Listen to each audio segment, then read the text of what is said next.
Dear learners, मैं Ankita Lakra, assistant professor, department of commerce, Pandit Sundarlal Sharma, open university, Chhattisgarh, Bilaspur. आज का हमारा टॉपिक है इंसिडेंस ऑफ टैक्स लायबिलिटी।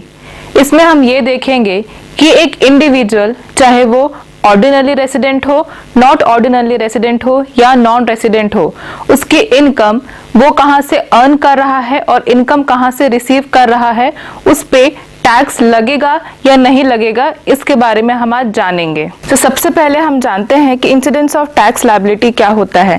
जैसे कि हमें पता है कि इंडिया में इनकम टैक्स डिपार्टमेंट एक इंडिविजुअल की टैक्स लायबिलिटी जानने के लिए सबसे पहले उसके रेसिडेंशियल स्टेटस को पता लगाती है। पता लगाने के बाद जो वो इनकम अर्न कर रहा है और वो कहाँ रिसीव कर रहा है, ये हम जानेंगे इंसिडेंस ऑफ टैक्स लायबिलिटी में। जैसा कि यहाँ लिखा है, based on the place of residence, the taxpayer is liable to pay tax under the Income Tax Act on how much and what income he is earned in the previous year। ठीक है, तो अब हम जानेंगे कि एक individual, चाहे वह ऑर्डिनरी रेसिडेंट हो, नॉट ऑर्डिनरी रेसिडेंट हो या नॉन रेसिडेंट हो, उसकी टैक्स लायबिलिटी क्या होगी। तो पहला केस हम जानते हैं, वो है income received in India whether accrued और अराइजन इन इंडिया और आउटसाइड इंडिया। जब कभी भी मैं अक्रूड वर्ड यूज कर रही हूं, उसका मतलब होता है इनकम यहाँ पे अर्न की गई है, और जब मैं वर्ड अराइजन बोल रही हूं, मतलब वहां पे इनकम उत्पन्न हुई है। तो इस केस में क्या बोला गया है कि इनकम हमको रिसीव हुई है कहाँ, इंडिया में, भले वो कमाई गई हो कहाँ, इंडिया में या इंडिया के बाहर।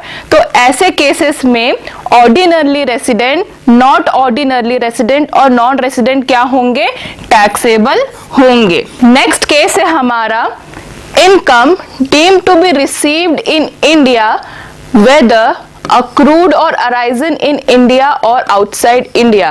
यहाँ पे deemed to be का मतलब है कि इनकम हम मान लेते हैं कि वो इंडिया में रिसीव हुई है, भले ही वो कमाई गई हो इंडिया में या इंडिया के बाहर। ठीक है, ऐसे केसेस में ordinary resident, not ordinary resident और नॉन रेसिडेंट टैक्सेबल होंगे।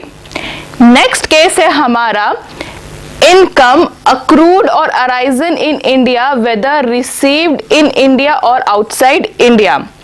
ये केस बोलता है कि हम ये देखते हैं कि इनकम कहाँ अर्न हुई है, इंडिया में अर्न हुई है, लेकिन वो रिसीव कहाँ हुई है, इंडिया में हुई है या तो फिर इंडिया के बाहर हुई है। ऐसे केसेस में ऑर्डिनरी रेसिडेंट टैक्सेबल होंगे, नॉट ऑर्डिनरी रेसिडेंट भी टैक्सेबल होंगे और नॉन रेसिडेंट भी टैक्सेबल होंगे। नेक्स्ट हम देखते हैं income deemed to be accrued और arisen in India whether received in India और आउटसाइड इंडिया। यहाँ पे हम ये मानते हैं कि इनकम अर्न हुई है कहाँ, इंडिया में, भले वो रिसीव कहाँ हुई हो, इंडिया में या इंडिया के बाहर। ऐसे केसेस में ऑर्डिनरी रेसिडेंट टैक्सेबल होंगे, नॉट ऑर्डिनरी रेसिडेंट भी टैक्सेबल होंगे, नॉन रेसिडेंट भी टैक्सेबल होंगे। नेक्स्ट केस है हमारा इनकम अक्रूड और अराइजन और received outside India from any businesses और प्रोफेशन कंट्रोल्ड फ्रॉम इंडिया। मतलब कि इनकम हमको अर्न हो रही है और रिसीव हो रही है इंडिया के बाहर से। कहां से हो रही है, एक बिजनेस प्रोफेशन से हमको इनकम मिल रही है, लेकिन वो बिजनेस एंड प्रोफेशन कंट्रोल्ड हो रहा है, उसका मैनेजमेंट और कंट्रोल कहां से हो रहा है, इंडिया से हो रहा है। ऐसे केसेस में ऑर्डिनरी रेसिडेंट टैक्सेबल होंगे, नॉट ऑर्डिनरी रेसिडेंट टैक्सेबल होंगे, नॉन रेसिडेंट टैक्सेबल नहीं होंगे। नॉन रेसिडेंट को टैक्स पे नहीं करना पड़ेगा। नेक्स्ट है हमारा इनकम अक्रूड अराइजन और received outside India from a business and profession controlled from outside India। ये इस केस का जस्ट अपोजिट है। यहाँ पे इनकम हमको अक्रूड और रिसीव हो रही है इंडिया के बाहर से, एक ऐसे बिजनेस से जिसका मैनेजमेंट और कंट्रोल इंडिया के बाहर से है। तो ऐसे केसेस में ऑर्डिनरी रेसिडेंट टैक्सेबल होंगे, नॉट ऑर्डिनरी रेसिडेंट टैक्सेबल नहीं होंगे, नॉन रेसिडेंट भी टैक्सेबल नहीं होंगे। नेक्स्ट केस हम देखते हैं, income accrued arise and received outside India from any other sources। मतलब कि इनकम हमको अर्न हुई है और उत्पन्न हुआ है और रिसीव हुआ है कहाँ? आउटसाइड इंडिया, इंडिया के बाहर से। कहाँ से? एनी अदर सोर्स से वो हमको इनकम रिसीव हुआ है इंडिया के बाहर। तो ऐसे केसेस में ऑर्डिनरी रेसिडेंट टैक्सेबल होंगे, नॉट ऑर्डिनरी रेसिडेंट टैक्सेबल नहीं होंगे, नॉन रेसिडेंट भी टैक्सेबल नहीं होंगे। ठीक है, नेक्स्ट केस है हमारा past and untaxed foreign income brought in India. मतलब ऐसी फॉरेन इनकम जिसमें टैक्स नहीं लगा हो और वो इंडिया में लाया गया हो। तो ऐसे केसेस में ऑर्डिनरी रेसिडेंट टैक्स पे नहीं करेगा, नॉट ऑर्डिनरी रेसिडेंट भी टैक्स पे नहीं करेगा, नॉन रेसिडेंट भी टैक्स पे नहीं करेगा। तो ये थे हमारे टोटल 8 केसेस। अब यहाँ पे कुछ चीज नोट करने के लिए है। ठीक है, ये कहता है कि agricultural income in India is exempted under section 10(1)। मतलब कि इंडिया में कैसे भी या कोई भी एग्रीकल्चरल इनकम टैक्स से एग्जेम्प्ट हो जाएगी, मतलब उसमें टैक्स नहीं लगेगा। नेक्स्ट केस है, इनकम और share in income profit from Hindu undivided family is also exempted under section 10(2)। मतलब कि अगर इनकम भी आ रही है या फिर इनकम में किसी का शेयर है हिंदू अनडिवाइडेड फैमिली से, तो वो भी इनकम टैक्स के लिए एग्जेम्प्टेड है। नेक्स्ट है हमारा share in profit of firm AOP BOI is exempted. मतलब कि फर्म में भी अगर कोई प्रॉफिट हो रहा है या फिर प्रॉफिट में किसी का शेयर है कि इंडिविजुअल का, तो वो भी इनकम टैक्स से एग्जेम्प्टेड है। नेक्स्ट केस है हमारा dividend from an Indian company is exempted. हमको डिविडेंड रिसीव हो रहा है एक इंडियन कंपनी से, तो उस केस में भी इनकम टैक्स एग्जेम्प्टेड है। नेक्स्ट पॉइंट है हमारा gift received from relatives is exempted. मतलब कि हमको गिफ्ट्स मिल रहे हैं किसी रिलेटिव से, चाहे वो कैश में ही क्यों ना हो, तो वो भी इनकम टैक्स के नजरों में एग्जेम्प्टेड कहलाता है। एग्जाम्पल देखते हैं इसका। यहाँ पे क्वेश्चन दिया हुआ है, the following are the particulars of income of mister Vikas Bhatra. वो एक इंडियन सिटीजन है, उसका हमको प्रीवियस साल 21-22 का हमको निकालना है। यहाँ पे क्वेश्चन दिया हुआ है, profit from business in Japan received in India ₹1 lakh. Income from house property in Bangladesh received in India 1000। Income from house property in Sri Lanka deposited in a bank there 2000। Next है profit from a business in Burma deposited in a bank there. This business is controlled from India. Next, accrued in India but received in Malaysia 4000. Profit from business in Indore हमारा है 2,72,000।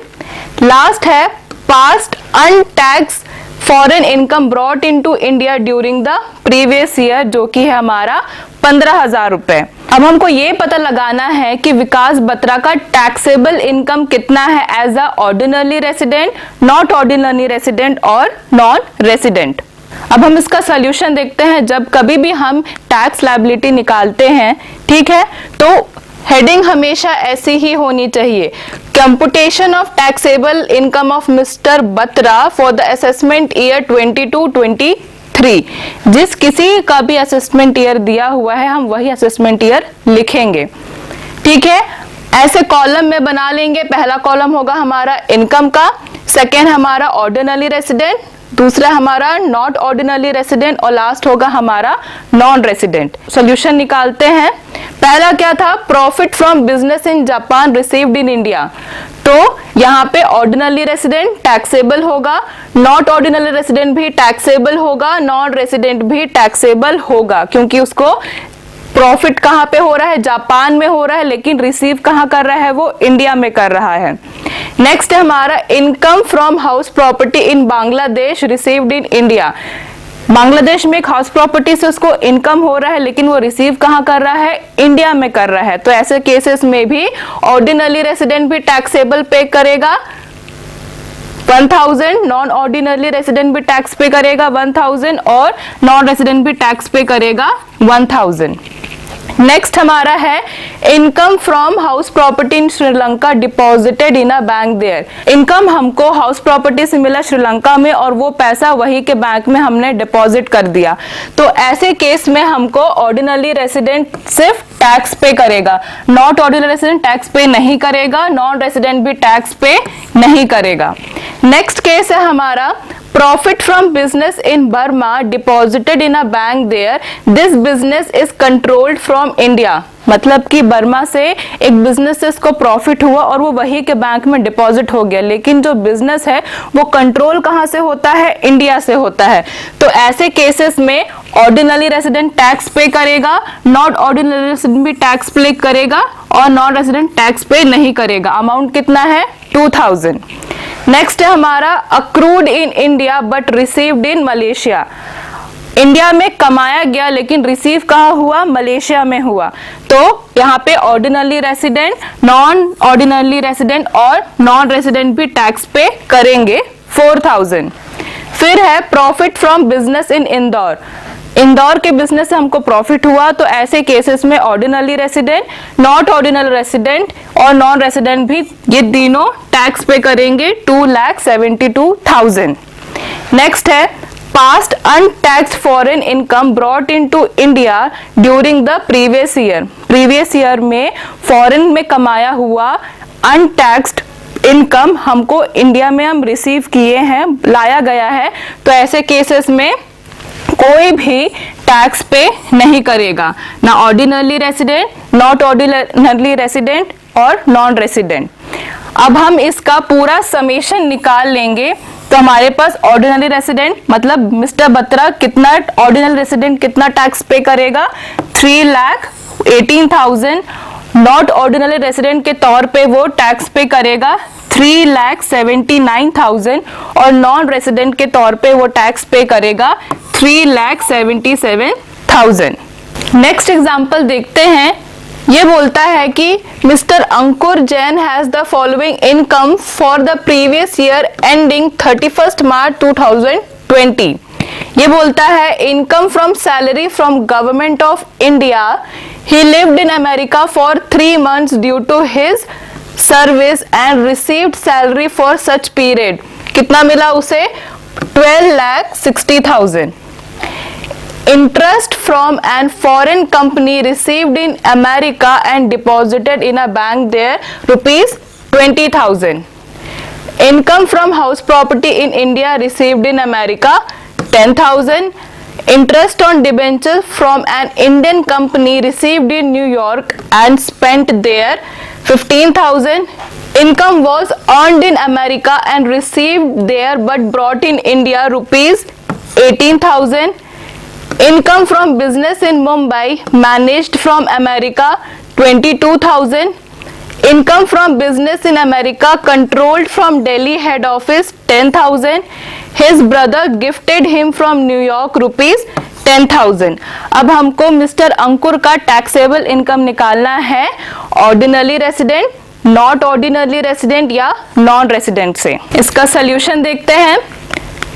लिखेंगे हम computation of taxable income of mister Ankur Jain for the assessment year 2022-23। पहला case क्या था हमारा कि income उसको रिसीव हुआ है या फिर बोल सकते हैं इनकम एज अ सैलरी उसको रिसीव हुआ है गवर्नमेंट ऑफ इंडिया से और वो 3 महीने अमेरिका रहा उसके काम से और सैलरी रिसीव किया उसी पीरियड के लिए। ठीक है, तो ऐसे केस में ordinary resident, non ordinary resident और नॉन रेसिडेंट क्या करेंगे, टैक्स पे करेंगे। कितना अमाउंट है, 12,60,000।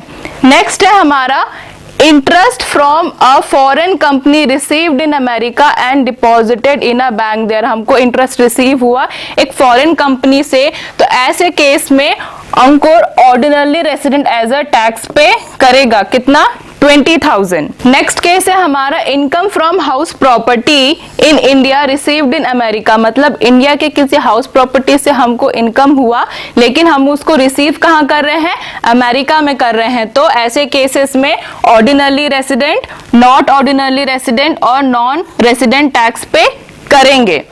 नेक्स्ट है हमारा interest on debenture from an Indian company received in New York and spent there. एक इंडियन कंपनी से हमको इंटरेस्ट ऑन डिबेंचर हमको मिल रहा है, लेकिन हम उसको रिसीव कहाँ कर रहे हैं, न्यूयॉर्क में कर रहे हैं। तो ऐसे केस में Ankur as a ordinary resident, non ordinary resident, non resident वो टैक्स पे करेगा 15,000 रुपए। नेक्स्ट है हमारा income was earned in America and received there but brought in India. मतलब हमको इनकम हम अर्न कर रहे हैं और रिसीव कर रहे हैं कहाँ, अमेरिका में ही, लेकिन उसको लाया गया इंडिया में।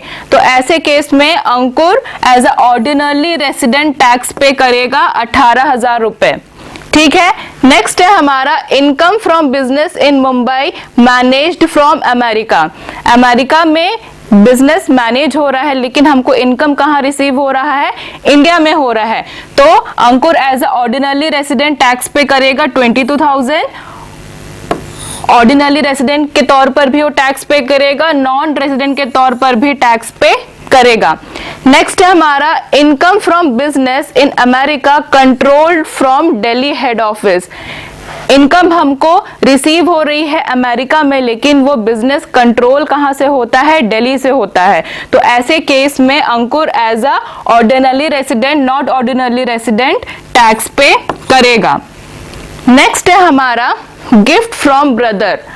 अंकुर को उसके भाई ने गिफ्ट दिया है। तो हमने ये नोट में पढ़ा था कि किसी रिलेटिव से हमको गिफ्ट मिलता है तो वो एग्जेम्प्ट हो जाता है, चाहे वो उसे कैश में ही क्यों ना मिला हो। तो इस केस में हम उसको इनकम कंसिडर नहीं करेंगे। तो यहाँ पे अंकुर तीनों केसेस में टैक्स पे नहीं करेगा। तो हम ऑर्डिनरी का टोटल कर लेंगे तो वो आएगा हमको 13,55,000। नॉट ऑर्डिनरी रेसिडेंट का टोटल आएगा 13,17,000 और नॉन रेसिडेंट का हमको टोटल आएगा 13,07,000। तो अंकुर को as ordinary resident, non ordinary resident और नॉन रेसिडेंट के तौर पे इतने टैक्स पे उसे करना पड़ेगा। तो आज हमने पढ़ा incidence of tax liability of individual, चाहे वो ऑर्डिनरी रेसिडेंट हो, नॉन रेसिडेंट हो या नॉट ऑर्डिनरी रेसिडेंट हो। Thank you.